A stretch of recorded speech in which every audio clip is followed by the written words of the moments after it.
itu untuk beasiswa. Tapi kalau seperti bapak-bapak dan ibu yang pejabat itu tidak dapat beasiswa. Karena alumni kita ini, mahasiswa kita di negara ini.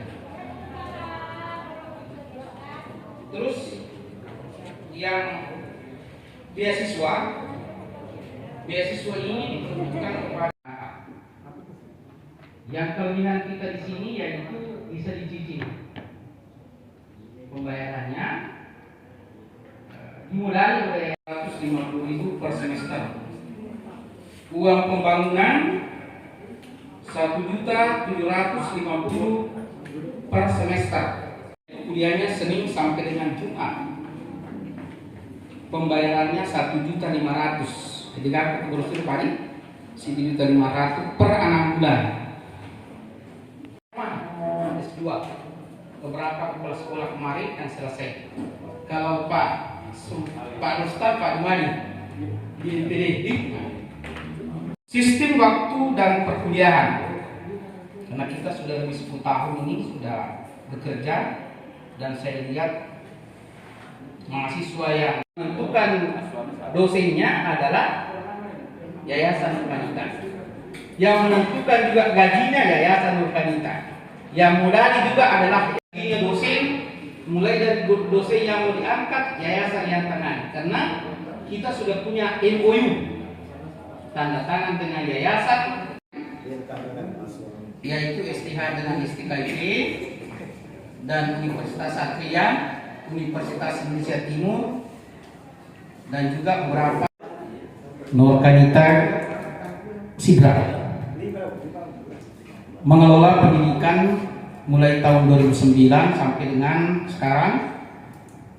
Yang pertama adalah SMK yang dikelola, ada beberapa jurusan, yaitu jurusan pelayaran, jurusan keperawatan, jurusan farmasi, jurusan TKJ, jurusan perbankan, dan jurusan otomotif. Untuk jurusan perguruan tinggi yang dikelola adalah S1 dan S2. Jurusan yang ada di S1 adalah jurusan hukum, jurusan pendidikan, diantaranya jurusan matematika, jurusan bahasa Indonesia, jurusan ekonomi, jurusan PKN. Yang baru ditambah pada tahun ini adalah pendidikan guru SD, yaitu PGSD.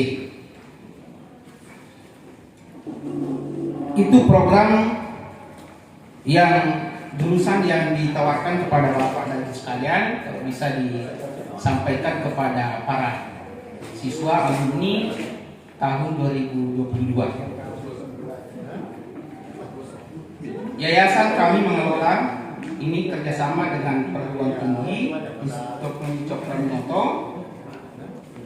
Ada beberapa yang mendukung pembiayaan, yaitu tadi mengelola SMK dan perguruan tinggi, mengelola LKP, lembaga kursus dan pelatihan, mengelola lembaga bantuan hukum LBH, dan semua berkekuatan hukum.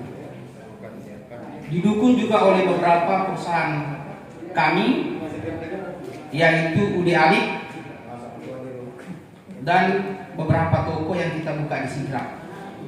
Karena sesuai dengan anjuran Properties bahwa perguruan itu harus didukung oleh beberapa perusahaan. Jadi perlu saya sampaikan bahwa Yayasan Pendidikan Nurkanita ini bekerja sama dengan Institut Teknologi Cokroaminoto Pindrang. Pengelolaannya dikelola oleh Yayasan Pembinaan Pendidikan, mulai dari pembiayaan sampai dengan selesai sarjana. Jadi dosennya ditentukan oleh Yayasan Nurkanita, gurunya ditentukan oleh SMK, biaya pendidikannya semua ditentukan oleh SMK, oleh yayasan.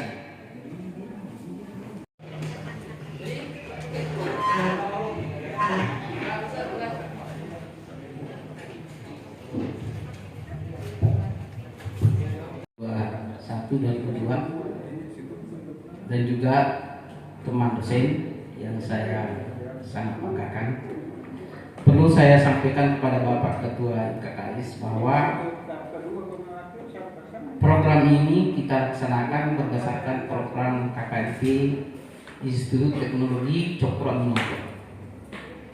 Jadi saya bersama tim,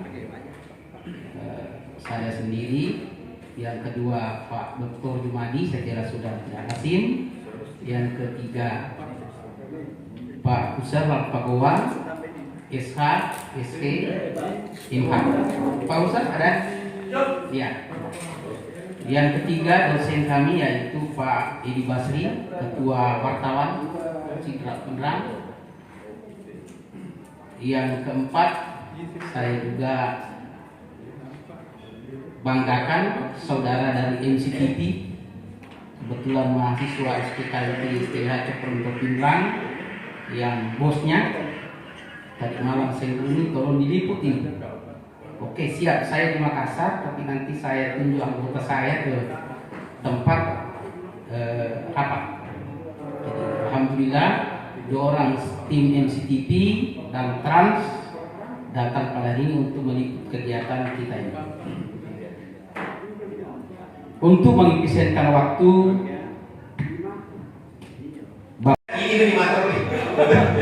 Itu seperti itu. Untuk memberikan sosialisasi sambil menunggu ibu.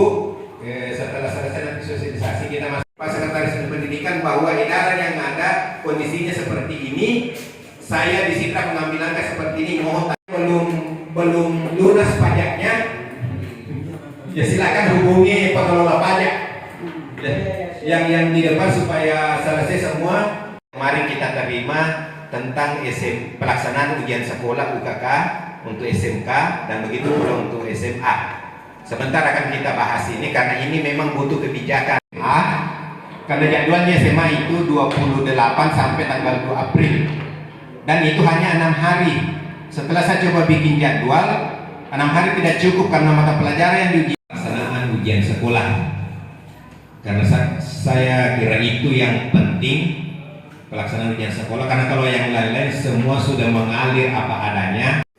Salah satu yang berperan di sana ada Pak Gusri, ada Pak Jumadi, bila bisa sedangkan apa tidak. Orang lain saja bisa, apalagi orang dalam. Saya bilang silakan.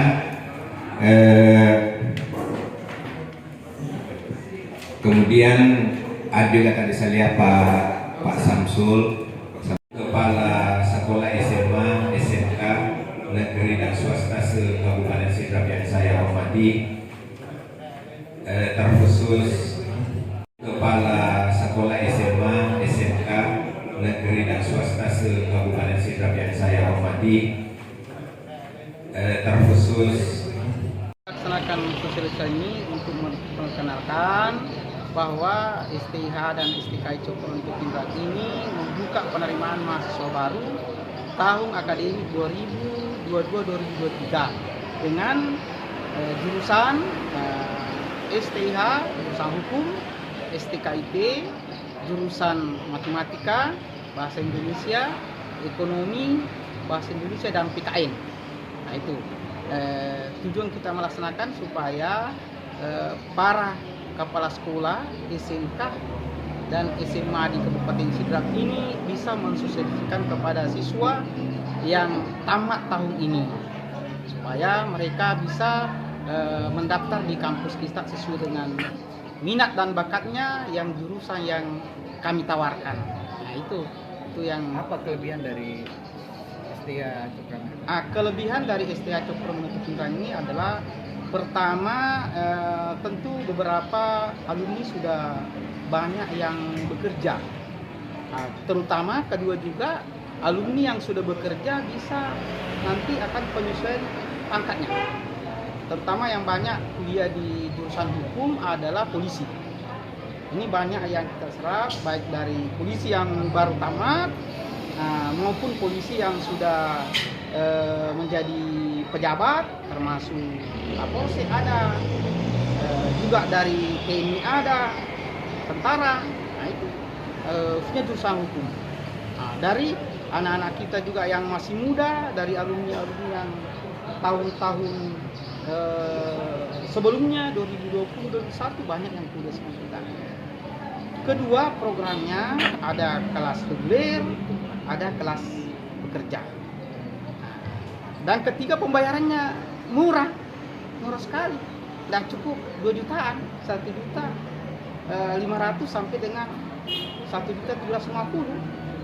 Nah, itu. Nah, jadi tergantung dari paket yang diambil. Paket reguler kuliahnya Senin sampai dengan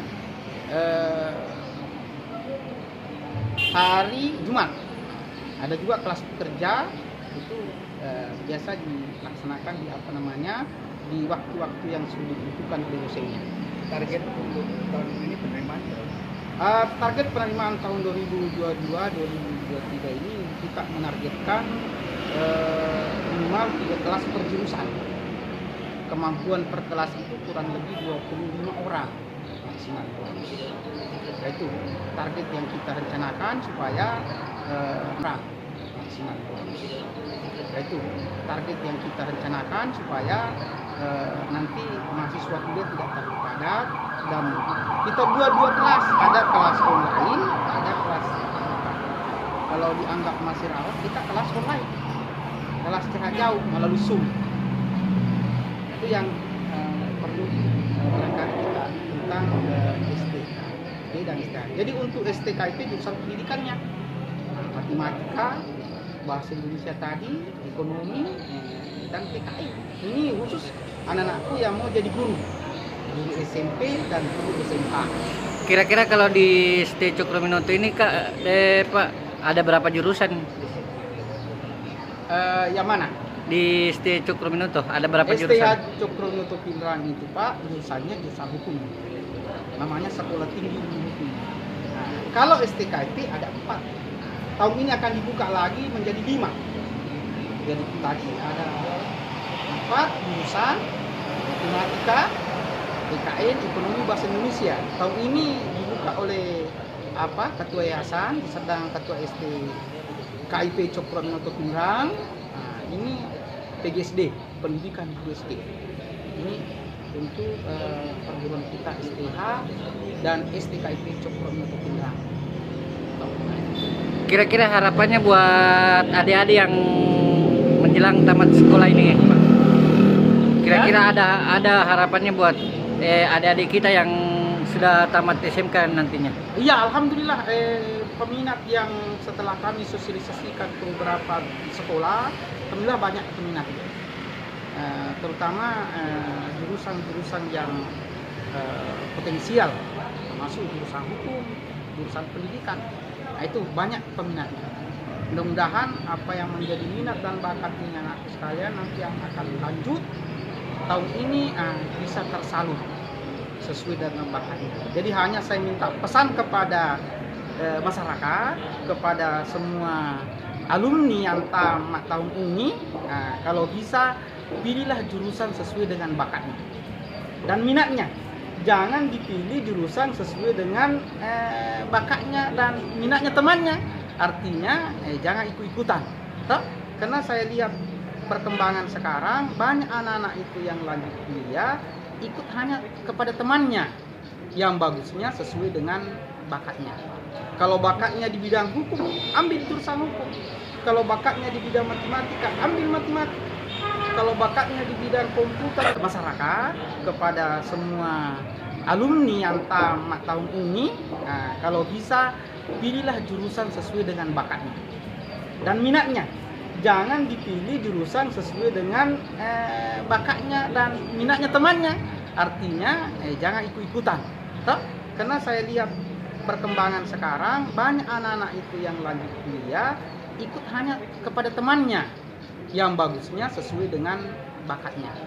Kalau bakatnya di bidang hukum, ambil jurusan hukum. Kalau bakatnya di bidang matematika, ambil matematika. Kalau bakatnya di bidang komputer, ambil jurusan komputer. Begitu. Jadi harapan saya kepada masyarakat dengan anak supaya pilihlah jurusan sesuai dengan bakatnya.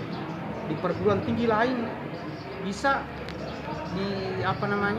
dipilih, ada berapa jurusan yang sudah terbuka juga di tempat-tempat perguruan lain. Nah, jadi harapan kami semoga anakku jangan ada yang tidak lanjut tahun ini karena banyak fasilitas diberikan oleh pemerintah termasuk beasiswa. Banyak beasiswa berprestasi, beasiswa untuk orang yang tidak mampu, beasiswa dari yayasan. Nah,